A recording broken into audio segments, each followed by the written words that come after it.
Dies ire, dies illa, solvet seculum in favilla.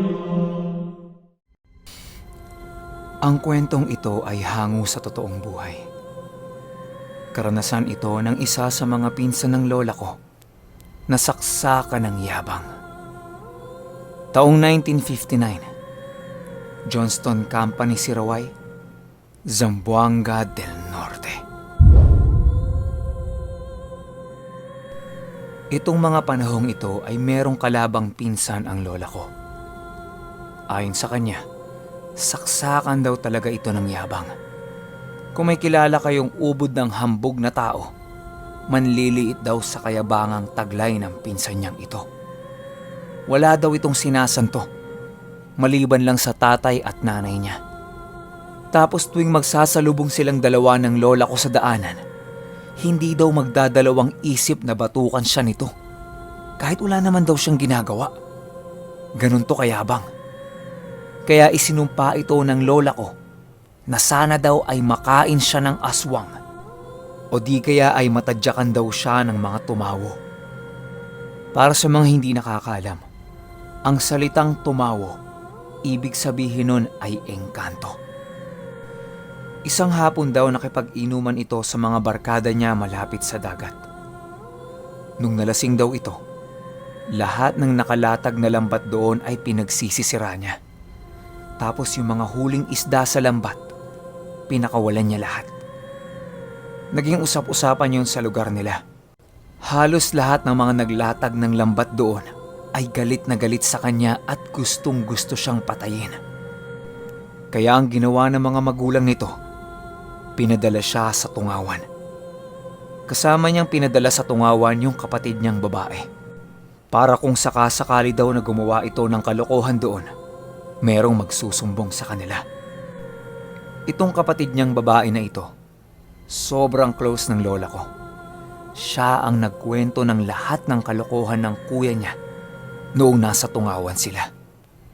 Ayon sa kwento nito, mahilig daw yung kuya niyang maglalabas doon kapag hapon na. Lahat daw ng mga manginginom doon ay kinakaibigan niya para makainom siya ng libre. Tapos kapag lasing na daw ito, maoy daw, palaging naghahanap ng away. Hindi na lang daw ito pinapansin ng mga tiga doon kasi yung tatay nila nire-respeto sa lugar na yon. Siya na lang yung nahihiya sa pinaggagawa ng kuya niya.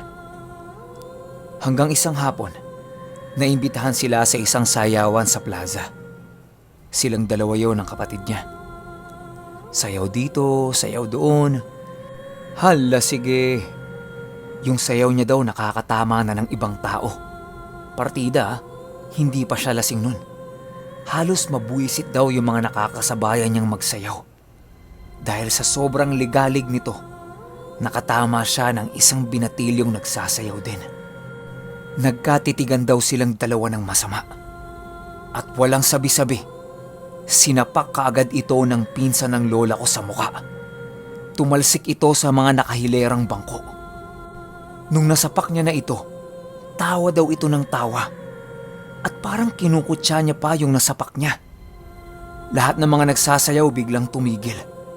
Tapos yung lalaking sinapak niya, dahan-dahan daw tumatayo at nakatitig sa kanya ng napakasama. Ayon sa nakababatang kapatid nito, pulang-pula daw ang kulay ng mga mata nun. Tapos yung ilalim ng mata sobrang itim. Nanginginig ito habang nakatitig ng masama sa kuya niya. Hanggang sa bigla itong lumapit at itinulak ito. Nakita daw niyang tumalsik yung kuya niya sa kabilang parte ng plaza. Ubo daw ito ng ubo at parang susuka. Hanggang sa maya-maya pa, parami daw ng parami yung pumapalibot sa kuya niya. Karamihan daw sa mga yon, matatandang babae na. Lahat daw yun masama ang titig. Hanggang sa tumakbo papalapit yung isa sa mga nakakainuman ng kuya niya. Tinulungan niya makatayo ito at puro hingi ng pasensya doon sa nasapak na lalaki. Hindi daw ito nagsasalita. Ang tanging ginagawa lang nito, sinisipat-sipat yung kuya niya na para bang tinatandaan yung itsura at amoy nito. Yun bang minamarkahan na? Patuloy pa din daw na umiikot yung ibang kasama ng lalaki hanggang sa tumigil ang mga ito. At dahan-dahang inilalapit ng lalaki yung mukha niya sa pinsan ng lola ko. Sabay bumulong daw ito ng, "Alam niyo na ang mangyayari." Nung pagsabi daw nung lalaki niyan, agad-agad ay naglakad papalayo yung mga yon. Tinawag ng pinsan ng lola ko yung kapatid niya at sinabi niya kung ano yung sinabi ng lalaki sa kanya. Tapos maya-maya pa, takang-taka yung kapatid niyang babae kung bakit bigla-bigla daw nakaamoy siya ng sobrang lansang amoy. Nakakakilabot daw, parang bulok na laman na merong langis. Lahat ng tao nun sa plaza, nagpasya nang magsiuwi. Hanggang sa yung kaibigan ng kuya niya, lumapit sa kanya. At ang sabi, agad-agad daw ay umalis na sila ng Tungawan. Sasamahan daw sila nito. Ihahatid daw sila sa sakayan. Dahil oras daw na pumatak ang 11:00 ng gabi. Baka daw hindi na nila makitang buhay pa ang kuya niya. Nagtaka daw siya sa sinabi nito at hindi niya naiwasang magtanong kung bakit. Sinabi ng kaibigan ng kuya niya, "Nakabangga ang kuya mo ng pamilya ng aswang. Walang gumagalaw sa mga yon dahil hindi sila nanggugulo dito." Nagtaasan daw lahat ng balahibo niya sa narinig niya. Walang sabi-sabi, inayos niya kaagad lahat ng gamit nilang magkapatid at dali-dali ay pumunta sila ng sakayan. Ayon dito sa kapatid niya, nung nasa biyahe na daw sila, naaamoy pa rin niya yung malansang na amoy niya doon sa plaza. Hindi daw mawala-wala yun. Tapos yung kuya niya, parang balisang-balisa daw at hilong-hilo pa din. Nung nasa Siraway na sila, unang pinuntahang bahay nila ay yung bahay ni Tatay Dadoy. Medyo malayo kasi yung Johnston Company doon sa binabaan nila. Tsaka, 10 oras na ng gabi yun. Mga bandang 10:00 o 11:00. Sa probinsya, mga panahong yan, parang last trip na yan. Kasi maagang natutulog yung mga tao doon. Nung nakita ni Tatay Dadoy yung kuya niya, napamura ito ng napakalakas. At ang sabi nito'y, "Anong nangyari dyan? May nakain ba yan?" Kinuwento ng kapatid niyang babae lahat ng pangyayari. Nung narinig ni Tatay Dadoy yon, nagtipon kaagad siya ng mga iba't ibang bato at halaman sa isang palayok. Sinindihan niya ito at pinausok sa kuya niya. Habang pinapausukan siya, may mga kung ano-anong salita daw na binabanggit si Tatay Dadoy na paulit-ulit. Tapos iniihip niya yon sa ulo ng kuya niya. Nakailang ganun daw yon. Maya-maya pa, kumuha ng langis si Tatay Dadoy. Naglagay siya sa isang kutsara tapos meron ding inihip. Pagtapos nun pinainom yon sa kuya niya. Ilang minuto lang, sumuka daw ito. Napakarami raw suka. Pero wala naman itong kinain nung araw na yon. Yung suka daw ng kuya niya, parang may mga galamay ng pusit. Tapos merong maliliit na insekto. Alupihan at ipis lang daw ang alam niya sa mga insekto na yon. Pero marami daw dun ay bago lang sa paningin niya. Nakakasulasok daw yung amoy. Dahil hindi niya na kaya yung nakikita niya, lumabas siya ng bahay. Nung kalmado na ang lahat at maayos na ang kalagayan ng kuya niya, bumalik siya sa loob. At sinabihan sila ni Tatay Dadoy na, "Minarkahan ka nila. Kung hindi kayo kaagad umalis ng Tungawan, patay ka na ngayon. Yan! Yan! Masyado ka kasing mayabang eh. Sana maging leksyon sa'yo yan." Pinagpahinga muna sila ni Tatay Dadoy. Pinalipas nila ang gabi. Kinaumagahan, hinatid sila ni Tatay Dadoy sa Johnston Company. Doon ay kinausap ni Tatay Dadoy yung mga magulang nila at binigyan sila ng mga bilin at dapat nitong gawin para hindi na masundan yung pinsan ng lola ko. Lumipas pa ang ilang mga buwan. Naging maayos na ulit siya. Akala nila magbabago dahil sa ibinigay na pangalawang pagkakataon sa buhay niya. Pero hindi. Mas lalo pa ito naging salbahe sa kanilang magpipinsan. Araw-araw daw walang sawang pinagbababatukan sila kahit wala naman daw ginagawa ang mga ito sa kanya. Parang nagiging hobby niya na nasakta ng mga pinsan niya. Hanggang isang tanghali, nung katatapos lang nilang magsaka at kumain, nagpahinga sila sa ilalim ng puno ng balete. Doon daw ay nagpalipas sila ng oras. Nakahiga, nagkukwentuhan, hanggang sa may lumapit daw sa kanila na napakaputing lalaki. Bago lang daw yun doon eh. Sabi ng lola ko, dayo lang daw at sobrang gwapo. Hindi niya alam kung saan nakatira. Umupo daw yun sa tabi nila at nagsimulang makipagkwentuhan. Masarap daw kausap yun kasi parang kabisadong-kabisado niya yung buong lugar nila. Meron pa daw itong dala na kakaibang itsurang prutas. Bago lang daw yun sa paningin nila. Ibinigay ito nung dayo sa kanila at pinakain. Ayon sa lola ko, ang kulay daw ng prutas ay kulay asul. Tapos kapag biniyak mo ito sa gitna, dilaw na dilaw daw ang kulay nito. Yung hugis, parang maikukumpara daw sa kakao, kung nakakita na kayo ng ganyan. Pero yung loob, kakulay ng sobrang hinog na papaya. Lumalabas na kombinasyon siya ng kakao at papaya, pero kulay asul yung labas.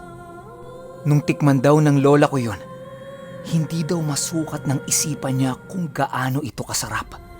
Sobrang linamnam daw at napakalamig sa loob ng bibig. Ayon pa sa kanya, magpahanggang sa ngayon daw ay hindi na siya nakatikim ng ganong kasarap na prutas. Kahit sa ang lupalop ng Pilipinas na siya napadpad, nakatikim ng iba't ibang uri ng mga prutas, walang-wala daw pwedeng maikumpara sa sarap ng prutas na yon. Patuloy pa din daw silang nagkwentuhan doon at plano talaga makipagkaibigan sa kanila nung tayo. Inisa-isa na nitong alamin ang mga pangalan nila. Hanggang sa maya-maya pa, biglang dumating si Boy Yabang. Nakainom daw ito at saktong-sakto naman na kompleto silang magpipinsan sa puno ng balete. Unang-unang ginawa nito ay piningot ang lola ko. Sigaw siya ng sigaw dahil sobrang sakit nung ginagawa sa kanya. Tapos yung iba niyang mga pinsan, pinagtatatadyakan. Hanggang sa nakita niya yung dayo. Nilapitan niya ito at nagsalita siya ng, "Sino ka? Ha? Bago ka dito? Di mo ba ako kilala? Nga rito." Kinuwelyohan daw ito ni Boy Yabang. At nung nakatayo na yung dayo, tinulak niya si Boy Yabang. Doon na nagsimulang mag-init si Yabang at nagpakawala ng mga suntok. Kwento ng lola ko, yung dayo daw hindi gumagalaw sa pwesto niya, pero nakakailag daw sa bawat sapak ni Yabang. Hanggang natisod si Yabang at sobra itong nanggigil. Ang ginawa niya, dumakot siya ng lupa at isinaboy sa mukha ng dayo. Napuwing si dayo. At saktong-saktong pagkakataon naman yon para makatama si Yabang. Pero ang ginawa nito, bumuelo ng napakalakas na sipa at sinipa niya si dayo sa ari nito. Sumigaw ng napakalakas si dayo dahil sa natamo niyang pagsipa ni Yabang. Napaupo ito at iyak ng iyak. Halos mabaliw daw si dayo dahil sa sobrang sakit na nararamdaman niya. Lalapitan sana ito ng lola ko para tulungan. Pero kumuha ng malaking bato si Yabang. Nagsalita ito ng, "Kung sinong lalapit dyan kay puti, babatuhin ko. Sige, lapitan nyo!" Wala na silang nagawang magpipinsan, kundi umuwi na lang. Maya-maya din daw, sumunod na si Yabang sa kanila. Bali ang nangyari, iniwan nila si dayo sa ilalim ng puno ng balete. Kinagabihan matapos ang insidenteng yon, nararamdaman ni Yabang na parang nahihirapan na siyang maglakad. Iika-ika na ito, tapos panay.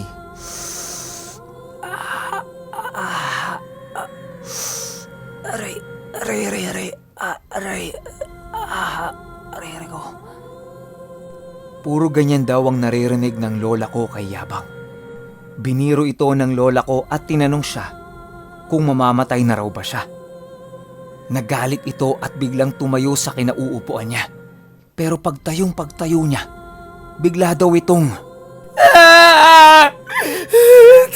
Tiil ko, sakit kayo! Iyak daw ito ng iyak dahil sa napakasakit daw ng pagitan ng hita at paa niya. Napaupo ito dahil sa sobrang sakit na nararamdaman niya. Binuka nito ang hita niya. At ang sabi niya ay, sakit! Sakit! Walang humpay daw ang pag-iyak nito. Hanggang sa pinunit ng tatay niya yung suot-suot niyang short. At doon nasaksihan ng lola ko na yung ari daw ng pinsan niya at itlog ay sobrang laki. Halos magkapantay na daw ito at sa sobrang haba ay parang humahabol na ito sa kanyang tuhod. Magang-maga ito na parang pinagtututusok daw ng bubuyog. Konting dampi lang daw dito, napapasigaw yung pinsan niya. Halos mapunit nito ang suot-suot niyang damit dahil sa sobrang gigil.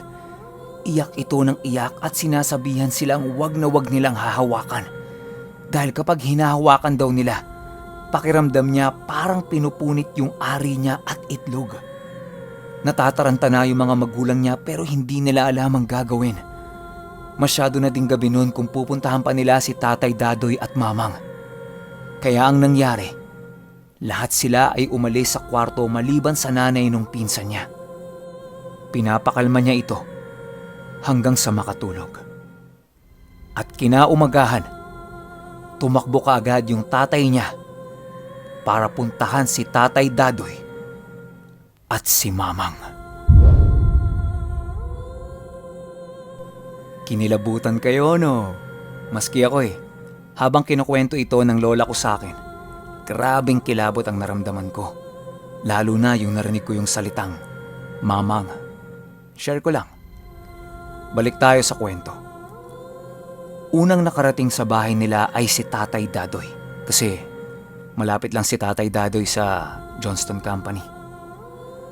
Tiningnan niya yung sitwasyon ni Yabang at nagpakwento ito kung ano ba ang nangyari. Ayon kay Tatay Dadoy, malakas na engkanto ang nagbigay sa kanya ng parusa. Susubukan niya itong kontrahin gamit ang mga pausok niya. Pero kada sindi ni Tatay Dadoy, agad-agad nawawala yung apoy. Lahat na ng klase ng paraan niya ginamit na niya. Pero hindi siya makagawa maski baga lang ng apoy. Tumingin-tingin siya sa paligid at nakita niya na merong malaking puno ng balete malapit sa sakahan. Tinanong niya kung dito ba naganap yung suntukan. Sumagot naman yung magpipinsan ng oo. Nung naglalakad na si Tatay Dadoy papunta sa puno ng balete, bigla-bigla daw ay humarang si Mamang sa kanya. Sinabi ni Mamang na siya ang kakausap, si Tatay Dadoy ang gagawa ng mga pangontra. Nakita ng lola ko na nasa ilalim ng puno ng balete si Mamang. Meron daw itong ginagawa-gawa sa kamay niya. Merong tinuturo, tapos biglang hahawak sa tenga, ituturo yung bahay nila, kakamot sa ulo, ilalabas yung dila, tatapik sa balikat. Basta, sobrang daming galaw ni Mamang noon. Nung tapos na si Mamang sa puno ng balete, pumunta na kaagad siya sa bahay nila. At ang sabi ni Mamang, hinding-hindi daw babawiin ng magulang yung sumpang ibinigay nila kay Yabang. Pagdudusahan niya daw iyon. At pagtapos na niyang pagdusahan yung ginawa niya, kukunin na siya. Plano ng mga engkanto na patayin si Yabang at dalhin sa kanilang kaharian. Pero syempre, hindi papayag si Tatay Dadoy at si Mamang doon. Kaya ang ginawa ni Mamang, nilabas niya yung nakakwintas sa kanya na parang pangil. Pero bato daw yun, sabi ng lola ko. Nilagay niya yun sa noo ni Yabang. Maya-maya pa, biglang tumirik yung mata ni Yabang. Sinabihan ni Mamang si Tatay Dadoy na hawakan yun kasi magwawala daw yun. Hindi nga nagkamali si Mamang. Maya-maya pa ay nagwala na si Yabang. Kung ano-ano daw ang sinasabi nito at pilit na kumakawala sa pagkakahawak ni Tatay Dadoy. Sinabihan niya ang lola ko na kumuha ng asin at kunin yung pinatuyong banaba sa bulsa niya. Pinantapal ito ni Mamang sa magkabilang mata ni Yabang. Tapos yung bibig ni Yabang, nilagyan ni Mamang ng asin. Ilang segundo lang, kitang-kita ng lola ko na bumubula yung bibig ni Yabang. Hanggang sa dahan-dahan itong kumalma. At yung ari at itlog ni Yabang, tinapala ni Mamang ng iba't ibang pinatuyong halaman. Kasabay nun, nagpausok na din si Tatay Dadoy ng iba't ibang pangontra niya. Pawis na pawis si Yabang dahil sa nangyari. Binantayan ni Mamang at Tatay Dadoy si Yabang buong gabi kung merong magbabago sa itsura nito.